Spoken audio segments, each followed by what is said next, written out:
और उसकी भूमिका। अब तक हमने पढ़ा कि गुरुदेव ने डिफाइन किया है नरपिशाच कौन है और नरपशु कौन है, और अगले ही दिनों युग परिवर्तन होने जा रहा है। युग परिवर्तन कौन करेंगे? युग परिवर्तन देवात्मा करेंगी। ठीक है, पूरे समाज में जैसे नरपिशाच और नरपशु फैले हुए हैं उसी तरह देवात्माएं भी फैली हुई हैं। तो आने वाले समय में देवत्व का विकास होगा और सतयुग का प्रारंभ होगा, ऐसी श्योरिटी हमें गुरुदेव देते हैं। गुरुदेव कहते हैं नरपिशाच और नरपशु दोनों मिलकर एक असुर वर्ग बनाता है और यही संसार में सब प्रकार के संकट उत्पन्न करने के लिए जिम्मेदार है। जिस प्रकार नगर भर की गंदगी को स्वच्छ करने का पवित्र उत्तरदायित्व हरिजन वर्ग उठाता है, उसी प्रकार असुरता के द्वारा उत्पन्न की गई समस्त विकृतियों और विपत्तियों के निवारण का भार देव वर्ग पर पड़ता है। ठीक है, गंदगी फैल जाती है फिजिकल वर्ल्ड में जब हमारे, तो कौन सफाई करता है? सफाई कौन करते हैं? जो हमारे सफाई कर्मचारी हैं जिन्हें हरिजन वर्ग कहा जाता है, ये सफाई करते हैं। लेकिन जब आंतरिक गंदगी फैलती है तब सफाई कौन करेगा? देव वर्ग करेगा। ठीक है, इस कार्य को यूं वे सदा ही करते रहते हैं। ना करें तो पाप के पहाड़ जमा हो जाएं और 10-20 वर्ष में ही दुनिया रहने लायक न रहे। पर इस सफाई की भारी आवश्यकता तब युद्ध स्तर पर करनी पड़ती है जब नगर में हैजा, प्लेग, चेचक बीमारियां जैसे संक्रामक रोग फैलने का खतरा सामने प्रस्तुत होता है। इन दिनों जो चौगुने सौगुने उत्साह से यह सफाई का कार्य पूरा किया जाता है, सेना के प्रहरी यूं तो सदा ही सतर्क रहते हैं, पर जब कभी शत्रु के आक्रमण का खतरा सम्मुख होता है तब सीमा रक्षक सैनिकों को चौगुनी सतर्कता एवं जिम्मेदारी का परिचय देना पड़ता है। इन दिनों हैजा फैलने और शत्रु के आक्रमण से भी भयंकर खतरा मानव समाज के सम्मुख उपस्थित है। गुरुदेव क्या कह रहे हैं कि वैसे तो डेली लाइफ में ही हम लोग थोड़ा बहुत अच्छा काम करते रहते हैं, लेकिन जैसे जैसे गंदगी फैलती है, जैसे डेली घर को हम सफाई करते हैं, झाड़ू पोछा करते रहते हैं, लेकिन होता क्या है कि कोनों में जो गंदगी है ना वो जमी रहती है। तो वो हम क्या करते हैं, बड़े इमरजेंसी के दिनों में या जैसे दिवाली आ रही है तो हम अपना सफाई करते रहते हैं अच्छे से मिलकर, या कोई बीमार पड़ गया है घर में तो हम क्या करते हैं कि अच्छे से सफाई करते हैं, फिर खूब पूरी बढ़िया से। इसी तरह से अभी क्या हो रखा है, समाज में बहुत बड़ी आध्यात्मिक बीमारियां फैली हुई हैं। सोच खराब हो गई ना, तो हमारी सोच को हैजा प्लेग हो गया है। ठीक है, सोसाइटी में तो जैसे उन दिनों लगकर हम लोग कड़ी मेहनत करके सफाई करते हैं, इसी तरह से हमें समाज की सफाई भी कड़ी मेहनत से करनी पड़ेगी, चौगुनी सतर्कता और उत्साह के साथ, जिम्मेदारी के साथ हमें करनी होगी ये सफाई। आगे गुरुदेव कहते हैं कि असुरता के उपदेश की प्रक्रिया संसार के कोने कोने में कोहराम उत्पन्न किए हुए है। इस अवांछित स्थिति का निराकरण करने की जिम्मेदारी देववर्ग की ही है, उन्हें ही उठानी होगी। अनादिकाल से यही होता चला आया है। असुरता के उपद्रवों का समाधान करने के लिए देवता सज धज के साथ मैदान में आते रहे हैं। इसी के फल से देवासुर संग्राम हुए हैं और फलतः ईश्वरी संरक्षण में देवताओं की विजय के साथ परित्राणाय साधुनाम विनाशाय चतुष्कृताम का प्रयोजन पूर्ण ही हुआ है। गुरुदेव कहते हैं कि जब जब संसार में गंदगी बढ़ी है, आध्यात्मिक गंदगी बढ़ गई है, मतलब विचारों की गंदगी बढ़ गई है, तो देवता क्या करते हैं, सज धज कर अपने पूरे साजो सामान के साथ, पूरे अस्त्र शस्त्र के साथ मैदान में उतरते हैं और सफाई करते हैं। यही अब फिर होने जा रहा है। असुरता तब बढ़ती है जब उसकी प्रतिरोधी दैवी प्रकृति शिथिल पड़ जाती है। रात्रि तब आती है जब सूर्य अस्त हो जाता है। जहां प्रकाश होगा वहां अंधकार कहां टिक सकेगा। इसी प्रकार आदर्शवादी उत्कृष्ट भावनाएं जब मनुष्य के भीतर तीव्र लहरें उठाती रहती हैं, तब असुरता को पैर टिकाने का अवसर नहीं मिलता, पुष्टता के लिए कोई अवसर नहीं रहता। देवत्व को प्रबल परिपुष्ट बनाने से यह वातावरण स्वतः तैयार होता है जो असुरता का उन्मूलन करके रख दे। इसमें संघर्ष के अवसर भी आते हैं। चींटी के पंख मरते समय ही उगते हैं, तब वह दीपक को बुझाने के लिए उस पर आक्रमण करती है और इस दुष्ट प्रयत्न में स्वयं ही जलकर मरती है। देवत्व के प्रबल परिपुष्ट होने पर आसुरी तत्व भी ऐसे ही आक्रामक बनते हैं, अंततः अपनी कुचेष्टाओं के फलस्वरूप विनाश के गर्त में गिरकर नष्ट हो जाते हैं। गुरुदेव कहते हैं कि हमें डेली अपने अंदर झांक कर देखना चाहिए कि हमारे अंदर कोई गंदगी तो नहीं आ गई है। हमें बार बार चेक करना चाहिए कि कहीं कुछ गड़बड़ तो नहीं हो रही है, हमारी सोच खराब तो नहीं हो रही है। और जितनी भी जिन लोगों की जो आजकल सोच खराब हो गई है, चारों तरफ फैली हुई है। देखिए अभी आजकल क्या हो रहा है, चारों तरफ हम समाज में अगर नजर घुमाकर देखें तो गुरुदेव कह रहे हैं ना कि रात्रि तब आती है जब सूर्य अस्त हो जाता है, यानी कहीं ना कहीं अच्छाई जो है वो कमजोर पड़ गई है, हमारा देव तो जो है थोड़ा सा डिम हो गया है। ठीक है, तभी तो उसके सामने अंधकार टिक रहा है ना, तभी तो इतना ज्यादा फैला पड़ा है। आज हम जानते ही नहीं है पूजा पाठ को, हमने सिर्फ सिंबॉलिक वे में ही पूजा पाठ करते हैं, उसका मतलब हम बिल्कुल भी नहीं जानते, सिर्फ कर्मकांड करके रह जाते हैं, है ना। हमने बिल्कुल भी अपने वेदों का अध्ययन नहीं किया। असली जो ज्ञान है वो वेदों में छुपा है। हमारा हिंदू धर्म, हमारा सनातन धर्म हमें क्या सिखाता है ये वेदों में छुपा है, लेकिन हम में से शायद बहुत ही कम लोग हैं जो ये जानने का प्रयास करें। हम क्या आजकल टीवी खूब देखते हैं और उसमें जो डांस वांस के शोज आते हैं ये सब खूब देखते हैं। हम ये सोचते नहीं कि हमारे बच्चे, हमारी नई पीढ़ी किस तरफ जा रही है, हमें इसी को तो ठीक करना है। चारों तरफ आजकल कितना ज्यादा अंधकार छा गया है। गुरुदेव कह रहे हैं ना कि चींटी के पंख मरते समय ही उगते हैं, जब वह दीपक को बुझाने के लिए मरती है। ठीक है, क्या करते, जरूर इस बुराई का अंत होने वाला, सत्युग आने वाला है, और इसीलिए तो इतनी ज्यादा बुराइयां प्रबल हो गई हैं, है ना। सबके पंख निकल आए हैं चींटी की तरह, लेकिन गुरुदेव श्योरिटी दे रहे हैं कि नहीं, एक दिन सतयुग आएगा और सभी में देवत्व का उदय होगा और सारे के सारे असुर मारे जाएंगे। आगे गुरुदेव लिखते हैं, देवत्व का जागरण एवं पोषण करने की तैयारी ही वह प्रयत्न है जिसके फलस्वरूप वर्तमान असुर अंधकार का निराकरण होगा। परिपुष्ट देवत्व से वह व्यापक प्रभाव उत्पन्न होगा जिससे प्रभावित होकर लोग पशुता और पिशाच वृत्ति का दुष्परिणाम समझ सकने योग्य विवेक एवं उन दुष्प्रवृत्तियों को त्याग सकने योग्य साहस कर सकेंगे। देवत्व की बढ़ी हुई प्रखरता मानवीय मन पर आच्छादित समस्त कषाय कल्मशों को धोकर रख देगी और यही आज नरक बनी हुई धरती कल स्वर्गीय सुख शांति से सुसज्जित होगी। देखिए कितनी छोटी देर है, और अगर गुरुदेव ये बात करें तो ये पक्की बात है कि ये होकर रहेगा। गुरुदेव कह रहे हैं कि अगले दिनों क्या होगा, अगले दिनों सभी में देवत्व का विकास होगा, सभी आत्माएं जागृत हो जाएंगी और सभी लोग अच्छे अच्छे काम करेंगे, एक दूसरे की भलाई का काम करेंगे। तो उससे क्या होगा, पशुता और पिशाच वृत्ति का सभी के सभी ये समझेंगे कि अगर हमने ऐसे से गलत काम किए तो इसका रिजल्ट क्या होगा। जब लोग रिजल्ट समझ जाएंगे ना तो वो गलत काम नहीं करेंगे, और इससे क्या होगा, हमारे अंदर अच्छाइयां बढ़ेंगी, देवत्व का विकास होगा। और यही जो आज हमें सोसाइटी, पूरा समाज, पूरा संसार नरक बना हुआ लगता है ना, हमें लगता है कि नहीं कहीं जब हम मरेंगे तो हमें स्वर्ग मिलेगा, कोई दूसरी जगह जाएंगे, नहीं, यहीं पर ही स्वर्ग का अवतरण होगा जब हमें देवत्व का विकास होगा। ऐसे गुरुदेव कहते हैं अगले दिनों देवासुर संग्राम होने वाला है, उसमें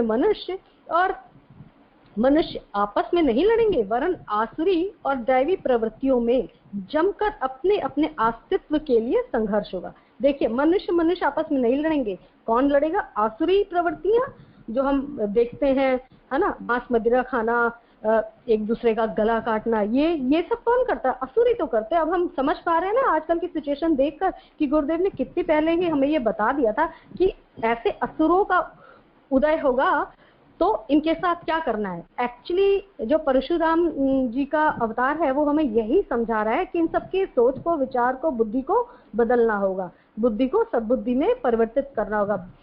ऋषि भागीरथी जब पृथ्वी और गंगा को ले आए तो उन्होंने क्या किया, वो जगह जगह से घूम कर गए, पूरे देश में देखें तो हमें ये दिखाई देता है कि जहां जहां वो मुड़े, कहा जाता है कि जहां जहां भागीरथी मुने वहां से गंगा मतलब उतनी ओर से गंगा मुड़ी हुई है। यानी कि जैसे जैसे सत्प्रवृत्ति जहां जहां मुड़ेगी दुनिया वहां बसती चली जाएगी और आने वाले समय में हमारा पूरा समाज सत्प्रवृत्तियों से उपजाऊ होगा, ऐसे गुरुदेव कह रहे हैं। असुरता अपने पैर जमाए रहने के लिए देवत्व अपनी स्वर्ग संभावनाएं चरितार्थ करने के लिए भरसक चेष्टा करेंगे। इस विचार संघर्ष में देवत्व के विजयी हो जाने पर वे परिस्थितियां उत्पन्न होगी जिनमें हर व्यक्ति को उचित न्याय, स्वातंत्र्य, उल्लास, साधन और संतोष मिल सके। गुरुदेव कह रहे हैं कि ऐसा वातावरण बन जाएगा जब देवता विजयी होंगे, देवत्व विजयी होगा और हर किसी को न्याय मिलेगा, स्वतंत्रता मिलेगी और हर किसी का मन उल्लास से भर जाएगा, साधन और संतोष मिलेगा। आगे गुरुदेव लिखते हैं, असुरता इन दिनों अपने पूर्ण विकास पर है, देवत्व सुषुप्त और विशिथिलित पड़ा है। आवश्यकता इस बात की है कि देवत्व जगे, संगठित हो तो युग की आवश्यकता एवं ईश्वरीय आकांक्षा की पूर्ति के लिए कटिबद्ध हो। जिन आत्माओं में दैवी प्रकाश का आवश्यक अंश विद्यमान है, उनकी आत्मा में युग की पुकार सुनने और अपने पुनीत कर्तव्य की दिशा में अग्रसर होने की अंतः पुकार उठ रही है, पर अभी वह इतनी धीमी है कि प्रोत्साहन की आवश्यकता अनुभव की जा सकती है। इतनी धीमी है कि प्रोत्साहन की आवश्यकता अनुभव की जा सकती है। युग निर्माण योजना के अंतर्गत यही प्रयोजन पूरा किया जा रहा है। गुरुदेव कह रहे हैं कि लोगों में देवत्व तो जागृत हो रहा है, लेकिन उसकी जो स्पीड है ना, उसकी जो पावर है वो भी बहुत कम है। हम ये समझ तो पा रहे हैं कि हाँ, हमारी अंतरात्मा हमें पुकार रही है अच्छा काम करने के लिए, लेकिन अभी उतनी विल पावर डेवलप नहीं हुई है। तो गुरुदेव यही कह रहे हैं कि युग निर्माण योजना के अंतर्गत प्रयोजन पूरा किया जा रहा है। गुरुदेव ने हमारा आवाहन किया है उच्च आत्माओं का और अब वही हो रहा है। आशा करनी चाहिए कि वह दिन हम लोग अपनी इन्हीं आंखों से इसी जीवन में देखेंगे। गुरुदेव हमें श्योरिटी दे रहे हैं कि हमें अपने अंदर ये आशा का दीप जलाकर रखना चाहिए कि वो दिन हम अवश्य देखेंगे। जैसे कुछ लोग है ना, कहते हैं कि ओ जब सतयुग आएगा तो पता नहीं हम जी रहे होंगे कि इस दुनिया में नहीं होंगे, पता नहीं हम ये सब देख सकेंगे कि नहीं देख सकेंगे। लेकिन देखिए गुरुदेव कितनी श्योरिटी दे रहे हैं। गुरुदेव कह रहे हैं कि हम इसी जीवन में देखेंगे वो, लेकिन उसके लिए हमें क्या करना होगा, अपने आप को जागृत करना होगा ना, अपने अंदर देवत्व जगाना होगा ना। जबकि अगणित देव प्रवृत्ति के व्यक्ति अपने अपने स्वार्थों को तिलांजलि देकर विश्व के नवनिर्माण में ऐतिहासिक महापुरुषों की तरह प्रवृत्त होंगे और इन दिनों जिस पशुता एवं पैशाचिक प्रवृत्ति में लोकमानस पर अपनी काली चादर बिछा रखी है उसे तिरोहित करेंगे। अनाचार का अंत होगा और हर व्यक्ति अपने चारों ओर प्रेम, सौजन्य, सद्भाव, सहयोग, न्याय, उल्लास, सुविधा एवं सज्जनता से भरा सुख शांतिपूर्ण वातावरण अनुभव करेगा। देखिए स्वर्ग में यही सब तो होता है जो गुरुदेव क्वालिटी बता रहे हैं ना।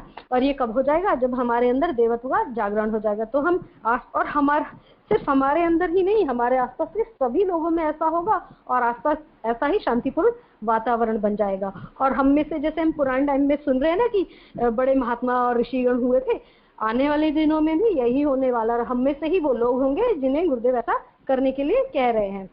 आगे गुरुदेव लिखते हैं, उस शुभ दिन को लाने का उत्तरदायित्व देव वर्ग का है। उसी को जगना है, उसी को संगठित होना है, उसी को अविवेक के विरुद्ध संघर्ष में तत्पर होना है। वे जितने कम समय में अपना उत्तरदायित्व वहन करने को तत्पर हो सकेंगे, उतना ही शीघ्र नवयुग का स्वर्णिम प्रभात उदय होते हुए हम देख सकेंगे और धन्य होंगे। यहाँ ये चैप्टर का एंड हो रहा है। इस पूरे चैप्टर में गुरुदेव ने हमें समझाया कि नर पिशाच कौन है, नर पशु कौन है, और गुरुदेव ने श्योरिटी दे रही है। वैसे तो श्योरिटी पूरी बुक में दी है गुरुदेव ने कि आने वाले दिनों में सतयुग आएगा। बस ये बार बार हर चैप्टर हमारे अंदर से हमको झकझोर रहा है और ये कह रहा है कि अपनी आत्मा को जागृत करें और गुरुदेव के काम में, गुरुदेव की युग निर्माण योजना के साथ संलग्न हो जाए और पूरी शक्ति और सामर्थ्य के साथ उनके साथ हम जुड़ जाएं। ऐसा पूरे बुक में गुरुदेव ये कह रहे हैं। आगे अगला चैप्टर है भावनात्मक परिवर्तन का एकमात्र प्रयोग साधन। मनुष्य शरीर में प्रसुप्त देवत्व का जागरण करना ही आज की सबसे बड़ी ईश्वर पूजा है। गुरुदेव क्या कह रहे हैं कि ईश्वर पूजा किसे, हमने तो कर्मकांड तो सुन लिया, रोज सुबह अपना दीपक जलाते हैं, एकदम रोबोट की तरह काम करते हैं हम लोग, है ना। दिया जलाया, आरती की, दिया घुमाया, बस हमारा क्या है, काम खत्म हो गया हमारा। हमने ना सारे अच्छे काम कर लिए। सुबह थोड़ा सा पता नहीं जल्दी उठे या नहीं उठे, जो लोग जल्दी भी उठते हैं, है ना, वो अपना ये पूरा डेली रूटीन एक रोबोट की तरह करके और कहते हैं हमने तो वाह सारा काम कर लिया, है ना। तो लेकिन ये क्या है, इसे गुरुदेव इसे प्रसुप्त देवत्व कह रहे हैं, ठीक है। लेकिन गुरुदेव कह रहे हैं इसका हमें जागरण करना होगा। युग धर्म इसी के लिए प्रबुद्ध आत्माओं का आवाहन कर रहा है। नवयुग निर्माण की आधारशिला यही है। जिस असुरता की दुष्प्रवृत्तियों ने संसार को दुख दारिद्र भरा नरक बनाया, जिस अविवेक के परमात्मा के पुत्र आत्मा को निकृष्टतम कीड़े से गए गुजरे स्तर का लाभ पटका, उसका उन्मूलन देवत्व के अभिवर्धन से ही होगा। अंधकार को मिटाने के लिए, प्रकाश उत्पन्न करने के लिए, प्रकाश उत्पन्न करने के अतिरिक्त और कोई मार्ग नहीं। गुरुदेव कह रहे हैं कि हम क्या थे, है ना, भगवान ने तो हमें क्या बनाकर भेजा था, परमात्मा ने हमें क्या बनाकर भेजा था, लेकिन हम अपने स्वार्थ लालच में इतने मतलब गिर गए हैं कि हम एक गए गुजरे कीड़े से भी निचला जीवन व्यतीत कर रहे हैं, ऐसा गुरुदेव कह रहे हैं। और अंधकार को मिटाने के लिए क्या करना पड़ता है, प्रकाश का उदय करना पड़ता है ना, इसके अलावा तो कोई और मार्ग है नहीं। गुरुदेव ऐसा कह रहे हैं। आगे गुरुदेव कहते हैं, मनुष्य की आंतरिक संकीर्णता एवं अविवेक ग्रस्त स्थिति का अंत किए बिना उज्जवल भविष्य की आशा अन्य किसी प्रकार नहीं की जा सकती। गुरुदेव कहते हैं कि जो स्वार्थपरता हम लोगों में आ गई है, आंतरिक संकीर्णता, यानी नैरो माइंड इतने हो गए हैं, सिर्फ अपने अपने बारे में सोचते हैं, ये जब तक दूर नहीं होगी, जब तक विवेक नहीं जागृत होगा, तब तक उज्जवल भविष्य की हमें आशा नहीं करनी चाहिए। ठीक है, धन वैभव बढ़ने से नहीं, सद्भाव बढ़ने से मानवीय गौरव का पुनरुत्थान संभव होगा। अभी हम क्या कर रहे हैं, डेवलपमेंट कह रहे हैं ना, विज्ञान ने बड़ी तरक्की करी, तो विज्ञान ने तरक्की क्या की है, भौतिक सुविधाएं ही तो जुटाई है ना, क्या उसने आंतरिक तौर पर विकास किया है? मनुष्य ने आंतरिक तौर पर कुछ विकास नहीं, सिर्फ शरीर को पोषने वाले साधनों को जुटा लिया है और अपने आप को क्या समझ लिया है, अपने आप को हमने सिर्फ एक शरीर समझ लिया है, जो कि हमारी एक फॉल्स आइडेंटिटी है ना। आज है कल नहीं है, तो ये कैसे शाश्वत है, ये तो हो ही नहीं सकता। अगला जन्म मिलेगा, ये श्योरिटी हम जानते हुए भी गलत काम करते हैं इस जन्म में। कम से कम ये सोचकर कि अगला जन्म हमारा अच्छा हो जाए, इस जन्म में ही जरा अच्छे काम कर ले, है ना। आगे गुरुदेव लिखते हैं, इस महान कार्य को भौतिक स्तर पर किए गए उथले क्रियाकलापों द्वारा संपन्न नहीं किया जा सकता। इनके लिए अधिक गहराई में उतरना होगा, उस स्तर पर प्रयत्न करना होगा जहां से मानवीय अंतःकरण को स्पर्श एवं प्रभावित किया जा सके। अध्यात्म ही वह आधार हो सकता है। मनुष्य की प्रकृति को बदलने और गतिविधियों को उलटने का कोई महत्वपूर्ण परिवर्तन तभी होगा जब उसका अंतःकरण बदले, और अंतःकरण का परिवर्तन मात्र भौतिक साधनों एवं प्रयत्नों से उत्पन्न नहीं हो सकता। रक्तवाहिनी नाड़ियों में कोई औषधि प्रवेश करने के लिए इंजेक्शन की सुई ही उपयुक्त होती है। इसी प्रकार मानवीय अंतःकरण को प्रभावित करने की प्रक्रिया आध्यात्मिक भावनाओं के माध्यम से ही संपन्न की जाती है। ठीक है, गुरुदेव कह रहे हैं कि डेवलपमेंट का मतलब सिर्फ भौतिक संसाधन जुटाना नहीं है, यही क्रियाकलाप नहीं करने आ रहे, मैं आध्यात्मिक हो गया, दिया जला लिया, मैंने कुछ सिलेबस के जैसे मैंने कुछ किताबें पढ़ ली, भगवान के सामने बैठकर कुछ पाठ कर लिए, तो क्या इससे हमारा आंतरिक उत्थान होगा? आंतरिक उत्थान होगा अच्छी सोच से, अच्छे विचारों से। बार बार डे टू डे लाइफ में हमें एटलीस्ट एक विचार को पूरे दिन फॉलो करना चाहिए, है ना, और फिर शाम को अपनी चेकलिस्ट में चेक करना चाहिए, क्या मैं ये विचार अपने ऊपर आज लगा पाया, लागू कर पाया, क्या उसको लेकर मैंने आज अपने सारे दिन के काम किए। हम ये डे टू डे लाइफ में ऐसा कर सकते हैं और अपनी आंतरिक भावनाओं की डेवलपमेंट कर सकते हैं। आगे गुरुदेव कहते हैं, यूँ चाहते सभी हैं कि समाज में फैली हुई बुराइयां दूर हो और व्यक्ति अधिक ईमानदार बने। चाहते तो सभी हैं कि समाज में बुराइयां दूर हो जाए, ईमानदारी बढ़ जाए। इसके लिए वही दो मोटे उपकरण सूझ पड़ते हैं जो आमतौर से अन्य जानकारियां बढ़ाने के लिए काम में लाए जाते हैं, लेखनी और वाणी। इन्हीं दो साधनों से स्कूलों में बच्चों को हिसाब, भूगोल, इतिहास आदि की शिक्षा दी जाती है। कृषि, शिल्प, स्वास्थ्य आदि विषय की जानकारी भी आमतौर से इन्हीं माध्यमों से मिलती है। नेता लोग कोई आंदोलन भी इन्हीं साधनों से चलाते हैं। प्रचार आज का एक शक्तिशाली साधन माना जाता है। जनसाधारण को अभिष्ट दिशा में मोड़ने के लिए विज्ञापनबाज व्यापारियों से लेकर धर्मोपदेशक और राजनेता तक इन्हीं दो साधनों को काम में लाते हैं। गुरुदेव क्या कह रहे हैं कि गुरुदेव कह रहे हैं कि समाज को बदलने के लिए, विचारों को बदलने के लिए दो सोर्स हैं, लेखनी और वाणी। यानी हम बोलकर लोगों को बता सकते हैं, लिख कर सकते हैं, जिसका कि आजकल एडवर्टीजमेंट देते हैं ना, प्रिंट मीडिया और डिजिटल मीडिया, ये सब सारे काम आजकल कर रहे हैं और ये बहुत तेजी से हो रहा है ना। आगे गुरुदेव कहते हैं, पिछले बहुत दिनों से मानवीय प्रवृत्ति को पतन से उत्थान की ओर मोड़ने के लिए कुछ प्रयत्न छुटपुट आंदोलन के रूप में चलते रहे हैं। सो उनका थोड़ा बहुत प्रभाव भी देखा जाता है, पर वह था उतना ही नगण्य जितना जिसके आधार पर कोई बड़ी आशा नहीं की जा सकती। कारण यही रहा है कि प्रयत्नकर्ता यह भूलते रहे हैं कि जिस बात की जानकारी ना हो उसे लेखनी वाणी से जताया जा सकता है, पर जिसे जानते तो हैं पर मानते नहीं हैं, उसे मनवाने के लिए कुछ अधिक ऊंचे एवं अधिक शक्तिशाली माध्यम अपनाने की आवश्यकता है। सर्वसाधारण को दया, धर्म, सदाचार, संयम, भक्ति आदि का महात्म्य मालूम ना हो तो वे उसे अस्वीकार करते हो, ऐसी बात नहीं है। गुरुदेव कह रहे हैं कि अगर सभी को इसकी नॉलेज तो है पर इसकी इंपॉर्टेंस नहीं पता, ऐसी बात नहीं, सभी को इंपॉर्टेंस पता है और मानते भी हैं लोग। आगे गुरुदेव कहते हैं वे दूसरों को उपदेश भी इन बातों का देते हैं, पर कठिनाई यह है कि स्वयं उस पर चल नहीं पाते। यह असमर्थता और दुर्बलता अब उनके शरीर, मन आदि की नहीं वरन अंतःकरण की है। इसलिए उपचार भी उसी दुर्बल अंग का किया जाना चाहिए।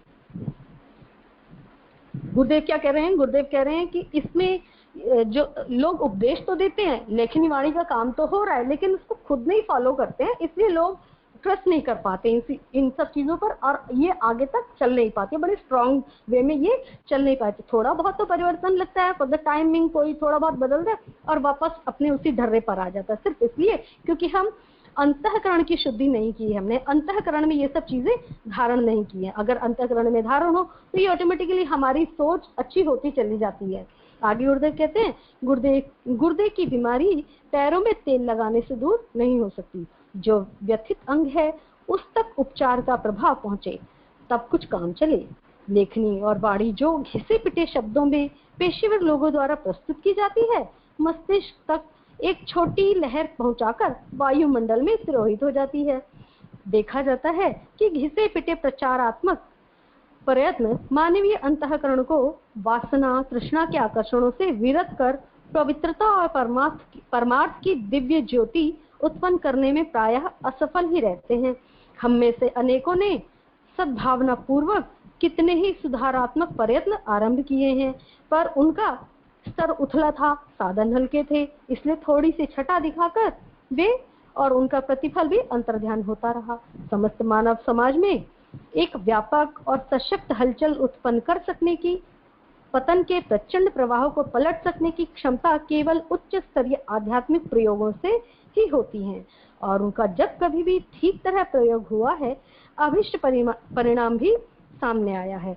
इस स्तर के प्रयोग कभी असफल नहीं हो सकते। गुरुदेव कह रहे हैं कि अब छोटे मोटी चीजों से काम नहीं चलेगा, इसके लिए बड़े उच्च स्तर पर सुधार के प्रयत्न करने होंगे, है ना, ऐसा हमें गुरुदेव कह रहे हैं। और जब अच्छी तरह से हमने पूरी विल पावर के साथ अपनी आंतरिक ऊर्जा के साथ कोई काम किया तो कभी भी निष्फल नहीं होगा, ऐसा गुरुदेव कह रहे हैं, और ऐसे प्रयोग कभी भी असफल नहीं हो सकते। आगे गुरुदेव कहते हैं भारत के वर्चस्व का इतिहास उसके आत्मबल की सफलता का उद्घोष है ना। चीर अतीत में हमारे महान ऋषि ही इस देश की महान परंपराओं के निर्माता रहे हैं। उनके पास भौतिक साधन कम थे, पर आत्मबल इतना प्रचंड था कि वे जन समूह को अपने प्रवाह में एक निर्धारित समय में उसी प्रकार बहा ले चलते थे जिस प्रकार प्रबल वेग से बहती हुई नदियां तिनकों को अपने साथ बहते चलने के लिए विवश कर देती हैं।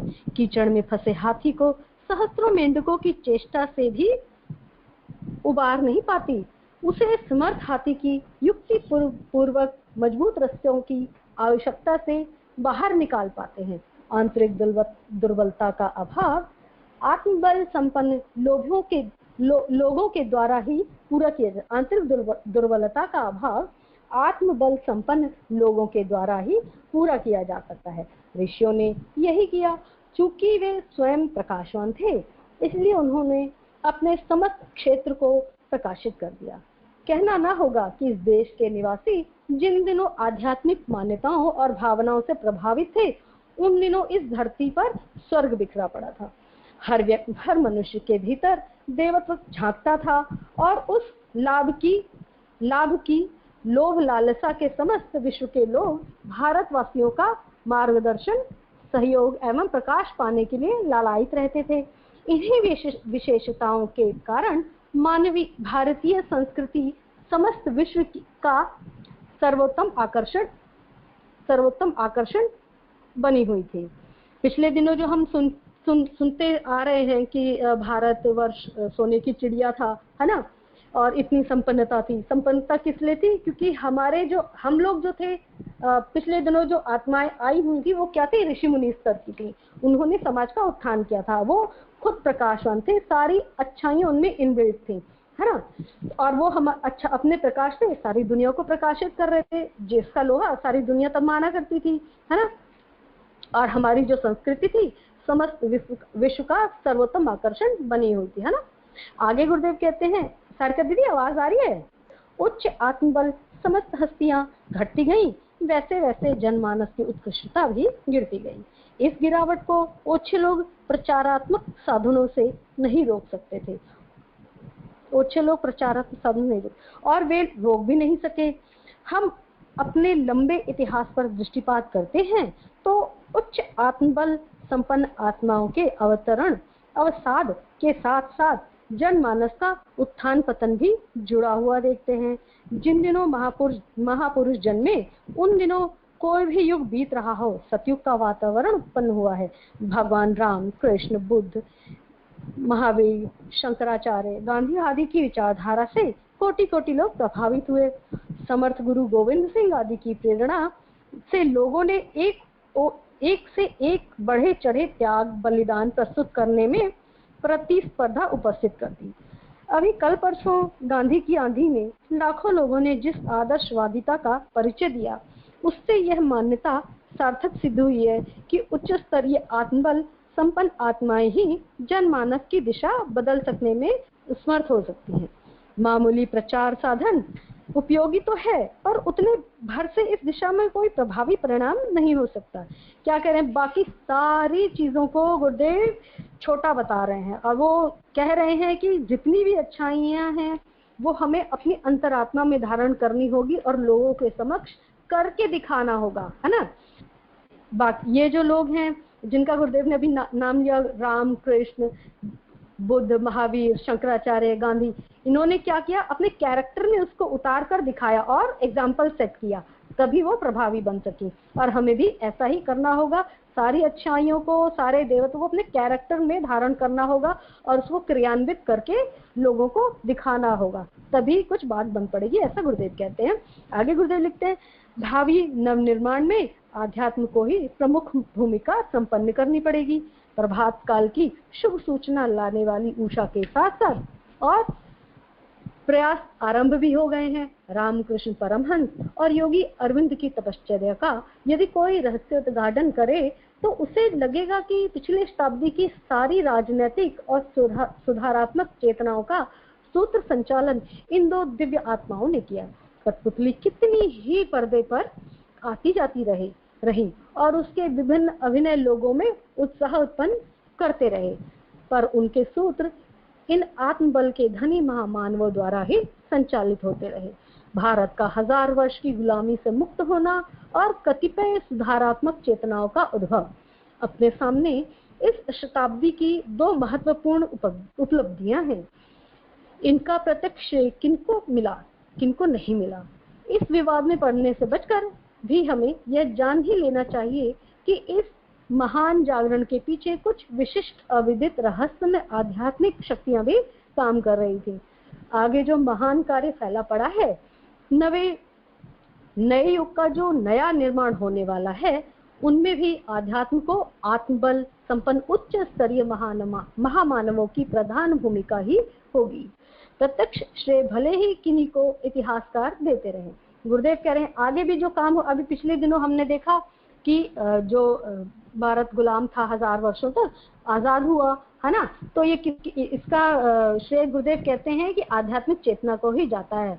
कहते हैं श्री रामकृष्ण परमहंस और योगी अरविंद सूक्ष्म रूप से इसमें जुटे रहे थे। ठीक है, आगे प्रत्यक्ष श्रेय भले ही प्रत्यक्ष रूप में आगे भी ऐसा होगा, आगे भी जो परिवर्तन होंगे हो सकता है प्रत्यक्ष रूप में एक आम लोगों को जाए, इतिहासकार कहें कि इसने किया उसने किया, लेकिन एक्चुअली कर कौन रहा है? एक्चुअली आध्यात्मिक जगत ही ये सारे कार्य कर रहे हैं, ऐसा गुरुदेव कहते हैं। आगे गुरुदेव लिखते हैं, विश्व का भावी नवनिर्माण मानवीय उत्कृष्टता के अभिवर्धन पर अवलंबित होगा।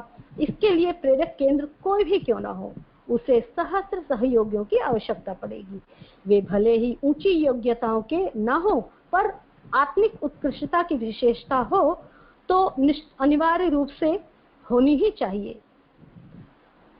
इन दिनों इसी उत्पादन को सबसे बड़ा कार्य माना जाना चाहिए। पूर्व जन्मों की अनुपम आत्मिक संपत्ति जिनके पास संग्रहित है, ऐसी कितनी ही आत्माएं इस समय मौजूद हैं। पिछले कुछ समय से अनुपयुक्त परिस्थितियों में पड़े रहने से इन फौलादी तलवारों पर जंग लग गई। इस जंग को छुड़ाने की प्रक्रिया युग निर्माण योजना के प्रस्तुत कार्यक्रमों के अंतर्गत चल रही है। आशा करनी चाहिए कि अगले 3 वर्षों में यह प्रयोजन पूर्ण कर लिया जाएगा। इन दिनों जो व्यक्ति बिल्कुल साधारण स्तर के दिखाई पड़ते हैं और जिनसे किसी बड़े काम की संभावना नहीं मानी जा सकती, ऐसे कितने ही व्यक्ति असाधारण प्रतिभा और क्षमता लेकर कार्य क्षेत्र में उतरेंगे और नव निर्माण का महान कार्य जो आज एक स्वप्न मात्र दिखाई पड़ता है, कल मूर्तिमान सच्चाई के रूप में प्रस्तुत करते परिलक्षित होंगे। गुरुदेव कहते हैं हम में से ही, हम आम आदमी ही ये कार्य करेंगे, गुरुदेव का कार्य करेंगे, नव निर्माण करेंगे, नवयुग का निर्माण करेंगे, है ना। जरूर नहीं कि वो कोई स्पेशल उतर कर आएगा, बार बार कह रहे हैं कि आम लोगों को इसमें जुटना होगा, है ना। और ये जितनी भी स्वर्ग के अवतरण की हम जो कल्पना कर रहे हैं, स्वप्न देख रहे हैं, ये कल मूर्तिमान होगा, सच्चाई के रूप में सबके सामने परिलक्षित होगा, ये दिखाई पड़ेगा हम लोगों को। आगे गुरुदेव लिखते हैं, मनुष्य के आवरण के भीतर प्रसुप्त स्थिति में एक प्रबल देवता विद्यमान है। इसे जगाया जा सके तो फिर असंभव जैसी कोई बात शेष नहीं रहेगी।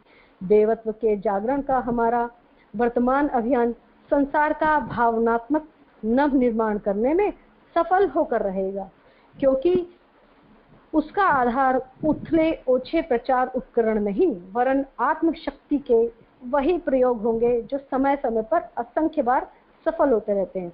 गुरुदेव कह रहे हैं कि उन्होंने कोई प्रचार प्रसार नहीं किया, वो क्या कहते हैं, अपने मिशन की अच्छाइयों को प्रस्तुत करते हैं। व्यक्ति में नव निर्माण होगा, व्यक्ति में अच्छाइयां जागृत होंगी और ये उनका जो संकल्प है वो भगवान जरूर पूरा करवाएंगे, ऐसा गुरुदेव कह रहे हैं। ठीक है, आगे ये चैप्टर खत्म हो गया, अगला चैप्टर है, समय क्या हुआ अभी कर सकते, देवत्व के जागरण की सौम्य साधना पद्धति।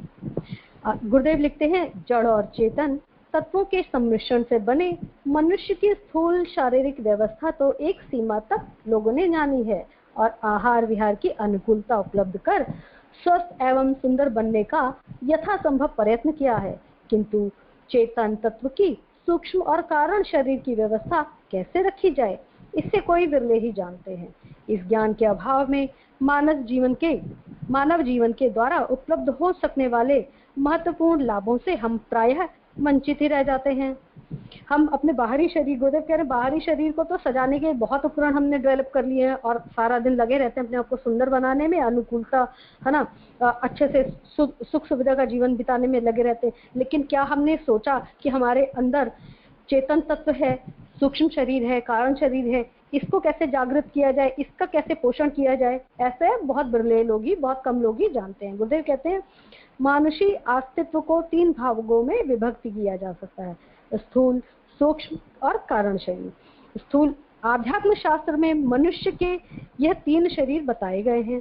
जिस प्रकार केले के तने को चीरने पर उसमें एक के भीतर एक परत निकलती है, प्याज के छिलके उतारते चलने पर उसके भीतर और छिलके निकलते रहते हैं, उसी प्रकार आंखों से दिखने वाले रक्त मांस से बने स्थूल शरीर के भीतर एक कारण शरीर का अस्तित्व विद्यमान है। जिस प्रकार हम शरीर के ऊपर बनियान उसके ऊपर जैकेट पहनते हैं, उसी प्रकार आत्मा ने भी अपने ऊपर उपरोक्त 3 आवरण धारे किए। देखिए गुरुदेव कितना अच्छा समझा रहे हैं, है ना, अपने हमारे तीनों शरीरों के बारे में। लेकिन हम में से कितने लोग जानते हैं इसको?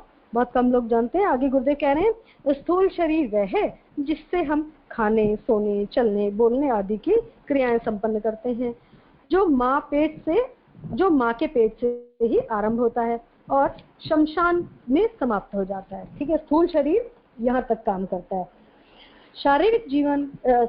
संसारिक जीवन इसी से चलता है। रोटी कमाने, शुभ अशुभ कर्म करने, इंद्रिय सुख भोगने आदि प्रयोजन इसी शरीर में पूरे होते हैं। इनके संबंध में बहुत कुछ जानकारियां भी प्राप्त कर ली गई हैं।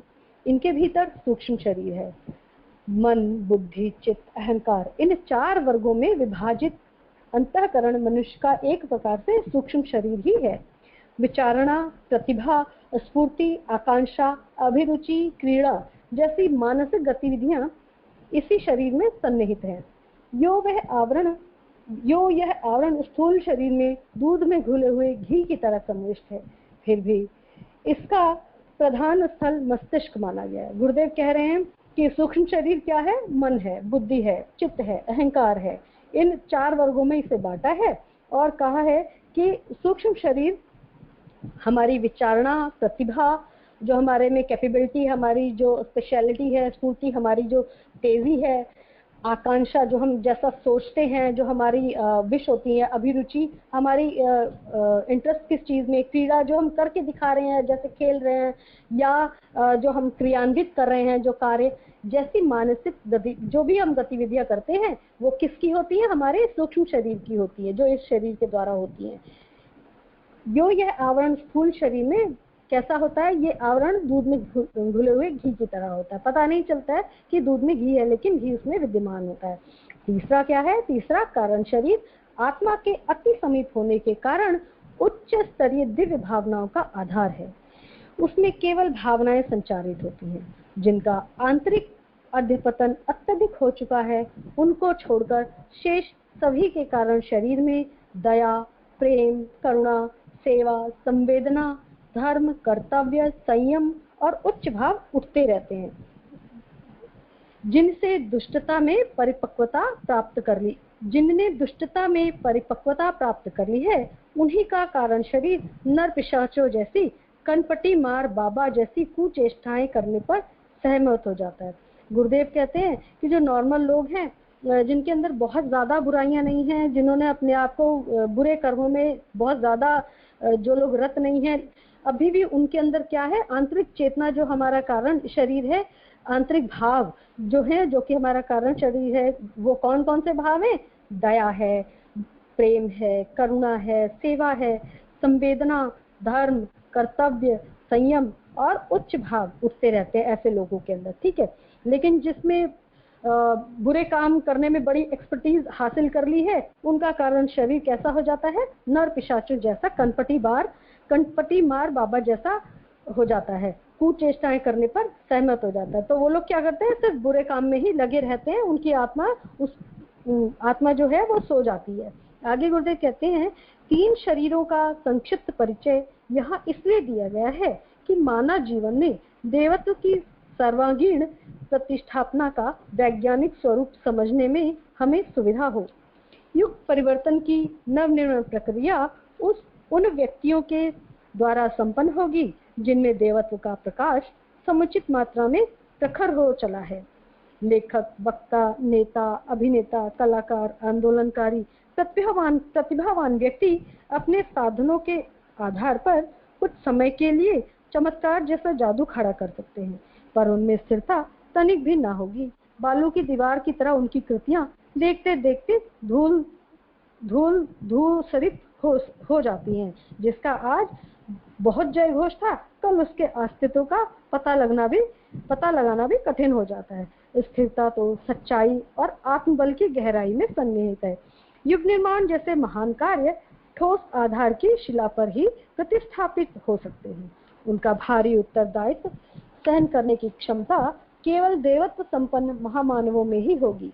अतएव नव निर्माण के कर्णधार सूत्र चालकों सेना नायकों एवं दिक्पालों का देवत्व के प्रकाश से प्रकाशवान बनना या बनाए जाना आवश्यक है। गुरुदेव कहते हैं कि हम सारी की सारी जितनी भी अच्छाइयां हैं देवत्व वाली, वो अपने अंतःकरण में धारण करके अपने चरित्र के द्वारा उसको आइडल आदर्शवादिता के रूप में समाज में लोगों को मैसेज दें। और जिनका ये एकदम स्ट्रांग होगा अंतःकरण, ये सारी क्रियाएं एकदम स्ट्रांग रूप से अंदर विराजित होंगी, वही क्या होंगे, इस नवनिर्माण के सूत्रधारक होंगे, वही सूत्र संचालक होंगे, वही सेना नायक कहलाएंगे, वही देवत्व का प्रकाश फैलाने के लिए आगे आएंगे। और ऐसा होना भी आवश्यक है। आगे गुरुदेव लिखते हैं, स्थूल सूक्ष्म और कारण शरीरों की चर्चा इसलिए करनी पड़ी कि इन तीनों शरीरों को समान रूप से देवत्व संपन्न बनाने से ही समग्र देवत्व की आवश्यकता पूरी होती है। इन तीनों को ठीक तरह से साधने संभालने का नाम साधना है। साधना से ही मनुष्य में देवत्व का उदय होता है। यह हमें यह भी जान लेना चाहिए कि उपासना प्राथमिक शिक्षा और साधना उच्च स्तरीय प्रशिक्षण है। भजन पूजन जप ध्यान व्रत उपवास कथा कीर्तन आदि कर्मकांड परक उपासना से मन की प्रवृत्ति माया से बाहर ब्रह्म की ओर मुड़ जाती है। ईश्वर के स्मरण और सानिध्य की उपयोगिता प्रतीत होती है, आत्म कल्याण का मार्ग मिलता है। इससे आगे का प्रयोजन साधना के द्वारा पूर्ण होता है। अच्छा, जो हम डेली उपासना में क्रम करते हैं उसको क्या कह रहे हैं गुरुदेव, ये हमारा प्राइमरी स्टेज है, ठीक है। और उसके बाद जो हम साधना करते हैं वो क्या है, वो हमारा उच्च स्तरीय प्रशिक्षण है। भजन पूजन जप कीर्तन उपवास ये सब कर्मकांड कौन से हैं, उपासना में आते हैं। और मन की प्रवृत्ति माया ब्रह्म की ओर, इससे क्या होता है, इससे में जो हमारे मन की प्रवृत्ति है ये ब्रह्म की ओर मुड़ जाती है। और ईश्वर के स्मरण सानिध्य की उपयोगिता, इससे हमें पता लगता है कि अगर हम भगवान का स्मरण करेंगे सानिध्य करेंगे तो इसकी उपयोगिता क्या है, ठीक है। आत्म कल्याण का मार्ग मिलता है, इससे हमारा आत्म कल्याण होता है। और आगे अगला प्रयोजन क्या है, साधना के द्वारा पूर्ण होता है। मनोवृत्तियों को वासना और तृष्णा से विरत कर संयम और परमार्थ में प्रवृत्त करना साधना का उद्देश्य है। साधना से हमें अपने अंदर संयम ले आना चाहिए, ऐसा गुरुदेव कहते हैं, और इच्छाओं पर काबू पाना चाहिए। वासनाओं पर, वासना यानी वो जो हमारे अंदर बस गया है एकदम, उसको हम वासना कहते हैं। तृष्णा क्या है, वो जो हमारी इच्छा है, हम बार बार कभी ये मिल जाए वो मिल जाए, इसको हम क्या कहते हैं, तृष्णा कहते हैं। इस मार्ग पर जो जितना आगे बढ़ जाता है उसकी उतनी ही आंतरिक पवित्रता निखरती है और ईश्वरीय प्रकाश का दिव्य दर्शन होता है। गुरुदेव कहते हैं ये सब चीजें जिसके अंदर जितनी ज्यादा डेवलप हो जाएं उतना ही उसके अंदर ईश्वरीय प्रकाश जो है वो उसको ईश्वरीय प्रकाश का दर्शन होता चला जाता है। इस टाइम हो चला है, अभी आज स्वाध्याय को यही हम समाप्त करेंगे। आज का स्वाध्याय सभी के अंदर स्वाध्याय का जागरण हो और हम अपने अंतःकरण में इसको धारण कर सके, अपने डेली लाइफ में लागू कर सके, इसी कामना के साथ सभी को प्रणाम। जय गुरुदेव।